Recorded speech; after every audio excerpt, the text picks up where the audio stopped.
Big boss ഹൗസിൽ ഒഴിച്ചുകൂടാൻ പറ്റാത്ത ഒരു കാര്യമാണ് കരച്ചിൽ. 7ാം സീസണിലും അതിൽ മാറ്റം വന്നിട്ടില്ല. ആദ്യം കരയാൻ പോകുന്നത് രേണുവായിരിക്കുമെന്നാണ് പ്രേക്ഷകർ കരുതിയത്. പക്ഷേ കരച്ചിലിന് ഈ സീസൺ തുടക്കമിട്ടത് അനുമോൾ തന്നെയാണ്. സങ്കടവും സന്തോഷവും അതിവേഗത്തിൽ വരുന്ന തന്നെയാണെന്നും എങ്കിലും ഹൗസിൽ വെച്ച് പരമാവധി കരയാതിരിക്കാൻ ശ്രമിക്കുമെന്നും അനുമോൾ പോകുന്നതിന് മുൻപ് പറഞ്ഞിട്ടുണ്ടായിരുന്നു. പക്ഷേ ഇമോഷൻ കൺട്രോൾ ചെയ്യാൻ പറ്റാത്ത അനുവിനായിട്ടില്ല. അപ്പാനി ശരീരത്തിന്റെ കഴുത്തു വേദനയാണ് അനുവും ഷാനവാസും തമ്മിലുള്ള വഴക്കിൽ കലാശിച്ചത്. മെഡിക്കൽ ടീമിന്റെ സഹായം ചോദിക്കണമെന്ന് ഷാനവാസ് അനുവിനോട് പറഞ്ഞപ്പോൾ ചെറിയ വേദനയ്ക്ക് ഡോക്ടറെ വിളിക്കേണ്ട, ചൂട് പിടിച്ചാൽ പോരെ എന്നായിരുന്നു അനു ചോദിച്ചത്. അതേ ചൊല്ലി ഇരുവരും തമ്മിൽ തർക്കമായി. ഡോക്ടർമാർ പൈസയ്ക്ക് വേണ്ടിയാണ് മരുന്ന് എഴുതുന്നത് എന്ന് അനു പറഞ്ഞു ഷാനവാസ് സഹ മത്സരാർത്ഥിക്കിടയിൽ എല്ലാം പ്രചരിപ്പിച്ചു.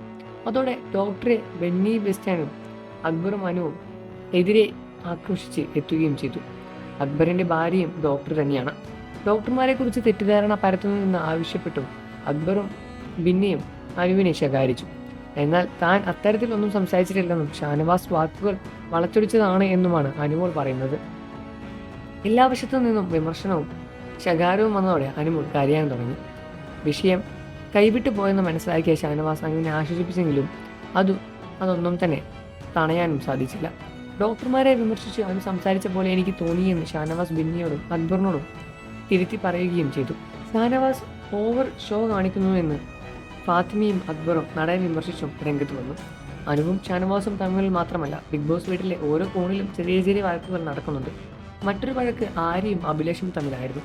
സംസാരിക്കുന്നതിനിടയിൽ തുപ്പൽ തെറിക്കുന്നുവെന്നും അകത്തിൽ നിന്ന് സംസാരിക്കുന്നുവെന്നും അഭിലാഷിനോട് ആര്യൻ ആവശ്യപ്പെട്ടതോടെയാണ് ഈ വഴക്കും ആരംഭിച്ചത്.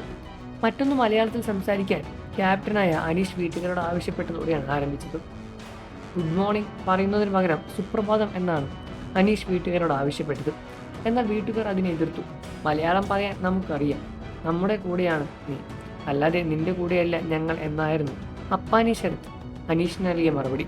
അത് മറ്റൊരു തരത്തിൽ വഴി തെളിച്ചു. ഹൗസിൽ ഏറ്റവും കൂടുതൽ വഴക്കുകളും സംഭവിക്കുന്നത് അപ്പാനി ശരത്തും അനീഷും തമ്മിലാണ്. അനീഷ് ചെയ്യുന്ന ചെറിയ കാര്യങ്ങൾ പോലും അപ്പാനി ശരത്തിന് വലിയ വഴക്കിലേക്ക് തർക്കിക്കുകയും കൊണ്ടുപോകുകയും കാണുമ്പോൾ സീസണിലെ 6 മത്സരാർത്ഥിയായ അസിം റോക്കിയെയാണ് ഓർമ്മ വരുന്നത് എന്ന് പ്രേക്ഷകരും പറയുന്നുണ്ട്. ഈ വിഷയത്തിൽ നിങ്ങളുടെ അഭിപ്രായം എന്താണെന്ന് വീഡിയോയ്ക്ക് താഴെ കമൻറ്റ് ചെയ്ത് പറയുക. ഇപ്പോഴത്തെ ബിഗ് ബോസ് ഹൗസിൽ ആര് വിജയിക്കണം എന്നാണ് നിങ്ങൾ കരുതുന്നതെന്ന കാര്യം കമൻറ്റ് ചെയ്യാൻ മറക്കല്ലേ ഫ്രണ്ട്സ്. വാർത്തകളും വിശേഷവും എത്രയും പെട്ടെന്ന് അറിയാൻ നമ്മുടെ വീഡിയോ ഒന്ന് ലൈക്ക് ചെയ്ത് ചാനൽ സബ്സ്ക്രൈബ് ചെയ്ത് സപ്പോർട്ട് ചെയ്യണം.